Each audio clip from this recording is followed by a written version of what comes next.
Greetings, beloveds. This is Amy Caryn Johnson, the Earth Channel, back with another message from Gaia. And here in Colorado, we have gone into quarantine again.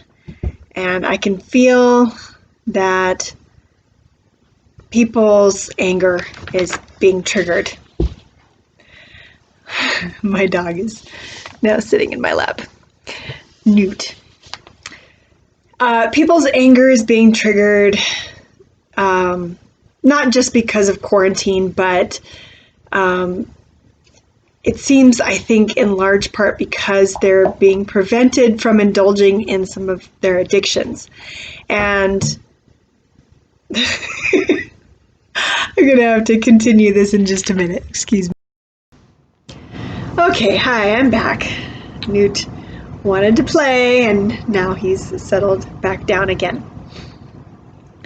So yes, people are prevented from indulging in some of the addictions that they have and are angry about that. And then so that they don't have to feel that anger, sometimes they're indulging in different addictions like television, anything that we do so much that it's become not healthy for us or for other people or even for the planet, for Mother Earth. That's what I would define as an addiction. And we usually the reason for addictions is that we are trying to escape feeling something that we don't want to feel, and that can be anger, it can be other things. Usually anger is a secondary emotion. So for example, I might feel lonely, and then I might get angry about feeling lonely, and I direct that anger. I think that it's because I can't find someone to have a good relationship with.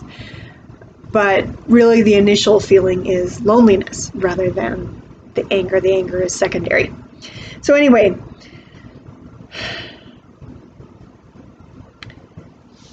I would like to talk about a couple of ways to deal with our emotions in general, all kinds of emotions, in healthier ways. Healthier for us and healthier for Mother Earth. So first I want to take a look at human design, and I'm going to share with you on this video my human design chart. And you can find your human design chart.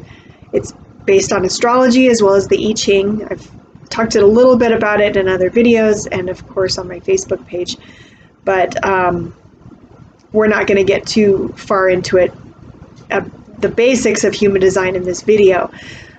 My chart, you can find your chart for free at a lot of different websites if you Google it. One of them that I usually direct people to, which I am not affiliated with, is humandesignamerica.com. So that's just one if you want to look at yours. In my chart, for those who know human design, people see something that some people think they might want actually in my chart, and that is 2 defined manifesting channels. And there are only 3 in the chart, and there are, I think, 30 some total. I can't remember offhand. I want to say 34 maybe. So only 3 pure manifesting channels is not very many out of that many, less than 10%, I think. So it sounds like a desirable thing to have a manifesting channel defined, right? But there are some things about manifesting that people don't realize, and me having had these channels defined my whole life, would like to share a little bit about that. The 2 channels that I have defined are both emotional. The 3rd channel that could be defined in someone's chart is not emotional.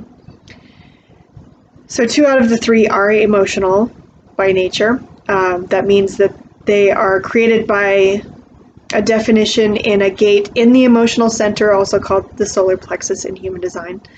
And manifesting channels connect that center to the throat center. Centers are a little bit like chakras, but not completely literally.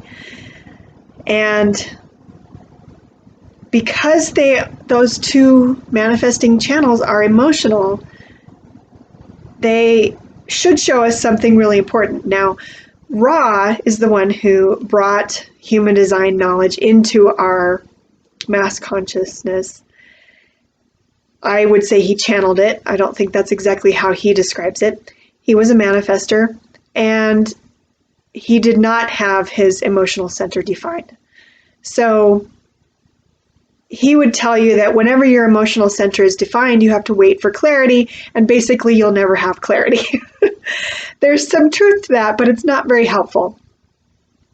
Of course, I am very grateful for Ra for bringing this knowledge into our mass consciousness, but he did have filters just like we all do. And I don't think he fully understood what it was to have a defined emotional center and not those manifesting channels either. He basically, not having an emotional center defined in his chart, avoided emotions. And if you listen to enough of his stuff, you'll generally notice that. So what I have learned about manifesting and emotions is that I would say I'm above average in manifesting in the way that people generally understand manifesting. But when I have gotten something that I wanted to manifest, and I did not pay attention to the feeling that I wanted to get from that manifestation, I either didn't get it in the first place, I didn't manage to successfully manifest it, or when I did get it, I didn't feel good about it. And so I went on to chase after something else to try to feel better, and either abandoned the other thing or took it for granted. It was not satisfying. Definitely not satisfying. So what I've learned is that what we really want to manifest is a feeling. And we manifest feelings by focusing on them, getting very clear about what we want, how we want to feel, and also by releasing our anger. And so I have two things to help with those two things for you today. The first one is my version that I like to share of tapping or emotional freedom technique. And I'm not certified. I don't even know if there's a certification for emotional freedom technique or tapping. You've probably heard of it before. I've heard a lot of different versions. And I'm just going to show you a really basic version. I'm not going to go through every single step necessarily. You can find lots of videos online that will show you more about tapping and emotional freedom technique, or EFT. But the way I like to do it, especially for anger, is to begin with the karate chop point. I do it on both hands by tapping into each on the other hand and say something like, even though I feel really angry right now, I deeply and completely love and accept myself. And sometimes you need to say it a couple of times. Even though I feel really angry about being all alone for the holidays, I deeply and completely love and accept myself. Even though I feel really angry that I can't seem to find anyone that I really want to be in a relationship with, I deeply and completely love and accept myself. This anger, feeling alone, feeling frustrated about finding relationships. This anger, wanting to escape the anger, wanting to get rid of the anger, feeling ashamed of the anger. I deeply and completely love and accept myself. And it's really important for us to focus on loving and accepting ourselves no matter what we feel. Anger in and of itself is not a bad thing. It helps us identify when something feels off. And sometimes we do need to stand up for ourselves, but sometimes we just need to realize that that anger is not about that other person. It's about something within us. And one of the things I've also realized, one of the things I've managed to manifest in my life is actually 2 different marriages. And I'm not in either of them. I haven't been married in over a decade. It's been a decade or more since my last divorce. And I didn't know what I wanted when I manifested those marriages. I certainly did not feel the way I wanted to feel. And for my part, my responsibility in those marriages ending, when I had anger come up, I would usually take it out on that other person. I would blame them for it somehow. Blame them for not acting the way I thought they should act or the way I wanted them to act, expressing love or appreciation for me in the way I thought they should or I wanted them to help me feel better.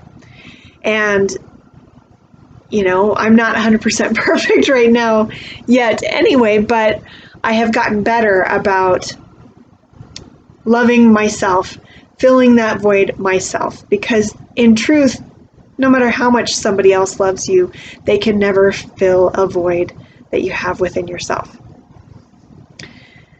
So the other thing I would like to show you, give you to help with emotions, is a little bit of a moving meditation.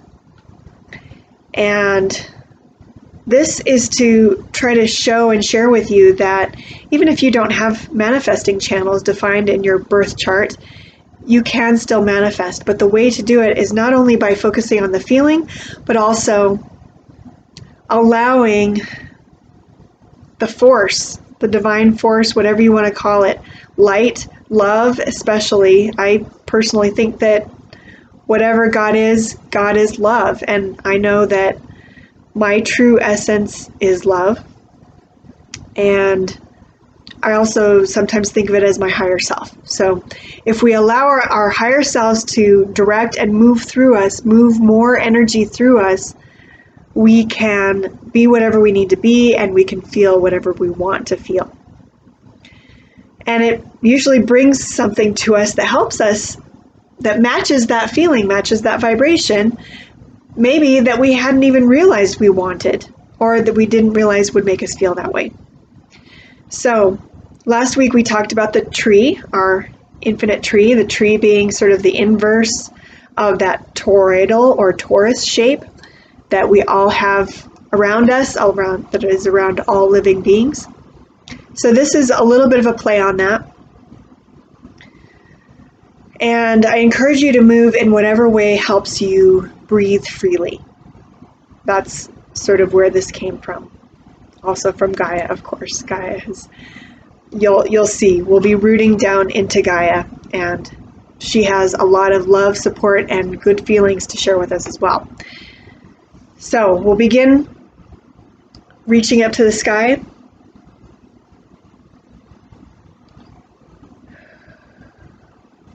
And I'm going to do a little bit of a toning with this one.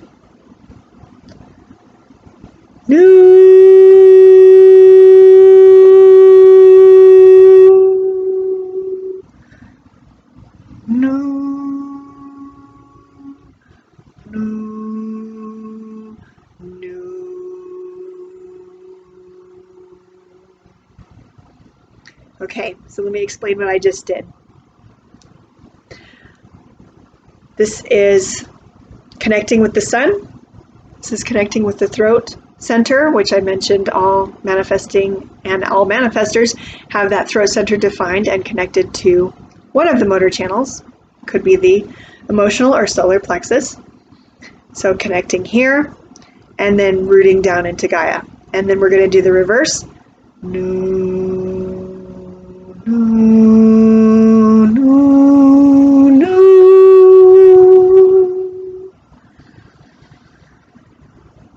And breathe.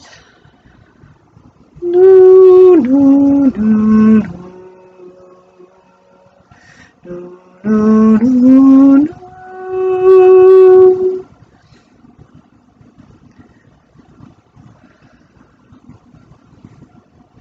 So I encourage you to do that as many times as you would like, and focus on whatever feeling you would like to be moving through your body. You can take it even further and try to expand that out from there. I'm going to leave that one there for now. And then I'd also like to share with you another poem that I wrote with Gaia's inspiration. Life brings rain and rainbows. Life brings cold and snowflakes. Life brings heat and sunshine. Life brings darkness and starlight. Take a moment, take a breath, take some time, take a break. See the beauty, see the wonder of it all. Love the puddles, love the dirt, love the sweat, love the sweaters. Find the perfection, find the flow, be enthralled. Anyone who wants to blame, anyone who deals in shame, is just as scared of being inflamed. Just say no. Stop right there. Here is grace. Here we care. There is enough love that we all share. The one other thing I wanted to mention with manifesting feelings is that they are one of the only things that we can truly control if we have some of these tools that we need in order to do that. We should never try to control other people. We should never fully try to control all of life. The best thing is to let it flow. And when we let it flow and we focus on the feeling, that's what we really want. That's what we're really going for. So I hope this has helped you. I hope this helps you see